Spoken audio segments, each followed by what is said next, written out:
So in terms of the 5 steps, that's kind of it. Get your name, address and phone number on your website. Claim your listings with Bing, with Google and with Yahoo. I'm now to remember all my steps on and a memoir. Get directory I listings. could get audience participation. Directory listings. Yes. Yeah. Get reviews. Get directory listings. Get reviews. On page Geotimes. And to write what you do and where you do it on your page. And seriously, a lot of that, most of that stuff you could do in not much more than a day. Sorry, I might have missed it when I was out of the room, but somebody told me that if you've got photos on your website, you should title them. Yes, a photo. What sort of title? Again, if it's a photograph, what do you do? I'm a franchise consultant, business consultant, so I've got all sorts of inspiring photos on my website. So I can't say an acorn growing into a tree. Sorry, there could be confusion. It may have been somebody telling you about the alt. Did they mention the alt tag on the photo? Because it's stuff that Google sees. Google can't see images. It just reads the description that's attached to the image. So it's an opportunity to be able to tell Google a little more about your business by putting these hidden descriptions behind the images. Like I've got a picture of a group of people together, so and I put the description of my workshops, coaching workshops. Oh, right, okay. So it's still gonna, it does have to say what it is because it's ideally it's for blind people. Screen readers. Yeah, there's special technology for blind people to read websites. So. And if you hover your mouse over the images, you'll see a little yellow bar appear with the description. So it's the alt tag thing that I should be doing. ALT, yes. I think if you look at newspapers online, when you scroll through some of their photos, it says, just an example, Kate Middleton and the Jubilee, and sometimes they get it wrong and they haven't titled it, and you might just get JPEG image 157, Yes. and you're like, oh, that's Oh, not I telling see. what it is. Right, So I yeah. guess it's the same principle. And you always want to relate it back to, again, what people are searching for. So you can coaching workshop in Bristol. Yeah. I mean, if the picture is purely just a picture that looks nice, it's got no relevance to, then you don't want to sort of make it up for the sake We of wouldn't it. have non-relevant pictures on our website. What are you talking about? Pretty pictures. Pictures that are still relevant. So with the acorn example then, so would you just say acorn growing into a tree, or what would be the... Growing your business. Oh, growing a business, okay. Yeah, that'd be fine. Yeah, I reckon you could do most of that stuff probably a day and a half, depending on how much. I mean, it's like with all these things, you can either just do the steps without going off on them, because I know this because I've been through loads of iterations where I've gone to do websites and hadn't got a clue what I was talking, what I was doing, and I'd go off on tangents, and the whole thing would end up taking me 3 weeks because I'm doing loads of other things at the same time. But if you purely focused on just doing the stuff here and as it's laid out in the guide, which would actually make a real difference, it would. I do reckon it'll probably just take between a day and a half to actually do it. And there's loads of other things that you can do.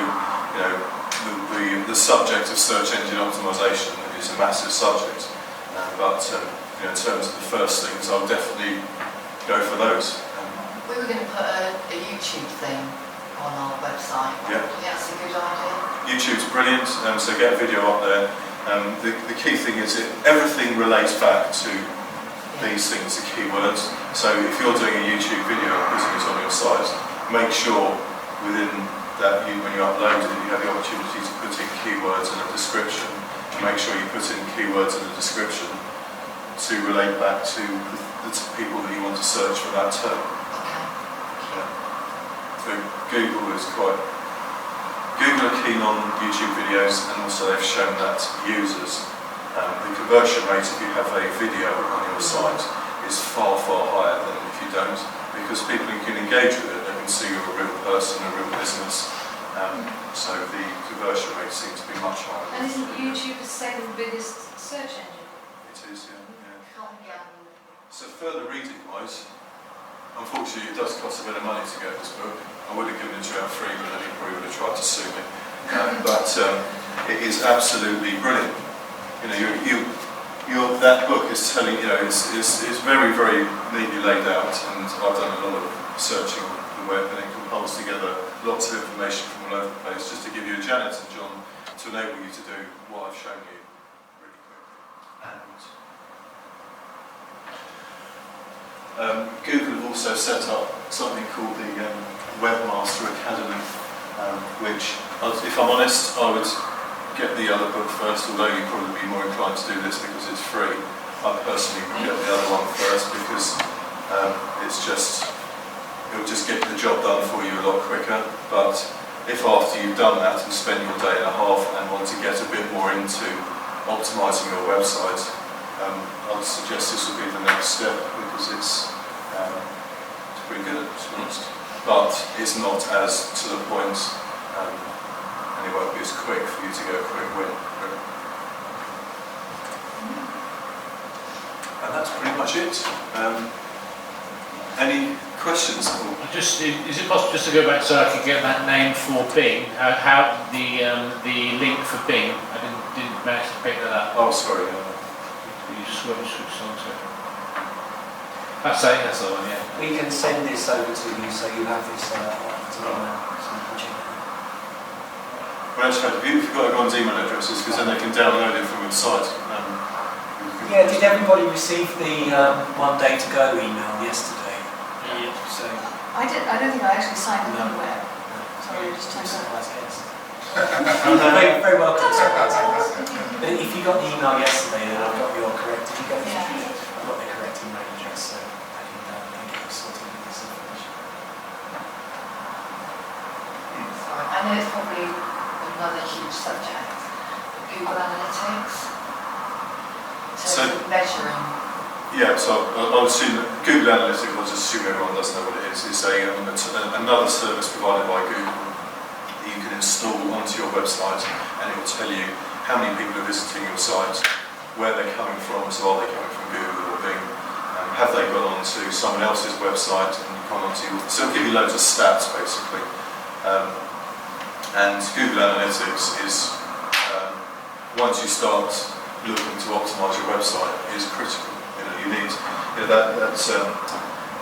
can get information from the Google Plus local account, but you don't know how your website's performing unless you've got statistics to show you it. So it is critical, I'd say. There's a lot of information on there. Most people don't know what to look at. Yeah. That's a good subject for the next workshop. I think it is actually, because interpreting the result, I look at them sometimes and go, okay, all right, people from Singapore. What's that? What the hell are they doing? And they've been on there for 0.00 seconds. Probably, yeah. Yeah, it's a whole science into itself. It is, isn't it? Analytics. The further you drill down, the more Yeah. confusing it is. And That's then the thing about setting goals, isn't it, when you want to know conversion Conversion rates and rates. stuff. yeah, and it's brilliant for this stuff because it's trackable. You can have a start point and then an end point. You can know the benefits of exactly what this has done for you, as well as obviously the non-trackable stuff like your phone will ring more, you have more inquiries and emails. You will actually see the web traffic increase. Do you know that should not be trackable anyway? I know this whole thing about all the information needs to be the same. The whole idea is if you want to track the results of your marketing, you should have tracking numbers. That's provided by Mr. TNS. So if you have different, all your marketing materials should have different numbers. So if you have a leaflet, it should have one number, your website should have one number. Local numbers. Can you get to Yeah, Can you get local numbers, That's fine. All me yesterday. a month. Unfortunately, for all the directories, for Google to like it, for all your directories. So all your And that could be your web number. But that can be fine, that can be anything from the web, yeah. So But you're then saying- Yeah, that so if you do a leaflet, that would PPC be your campaign, leaflet. and normally though, if you wanted to do a PPC campaign, you wanted to see which, you design two different algorithms, you want to test, see which one's more effective. Okay, you can see it on the there is a way you can impressions. do that. If You can see it you on the impressions. so on your pay-per-click campaign, you can obviously put the phone number in the words at the Yeah. bottom, and also the landing page you go onto. If you have the phone number on there as an image rather than an actual typed, then you could use that phone number. And if the other phone number wasn't on there, I mean, I suppose it might get slightly confusing for the visitor if they went onto another I have to page. admit, I find it quite confusing when I got it the other day from somebody who I know does that, and the business card was different from the leaflet she got, and it was different from the website. I'm thinking, is this wrong? Have I got the wrong number? Which one's the right number? But still, you know, certainly if you do any marketing, you should really know how much result you're going to get from that particular effort. And one way to do that. I'd suggest it would be having that number as an image on your website, Yeah. so Google doesn't actually see it, and then you're not kind of falling foul. I mean, you could almost have it as a, call us. You could. Sometimes people say, call this number for our special deals, and it's a different number to the other number, quoting A, B, C, D. They might even do it like that, so people think, oh, I'm going to call up, get special deals.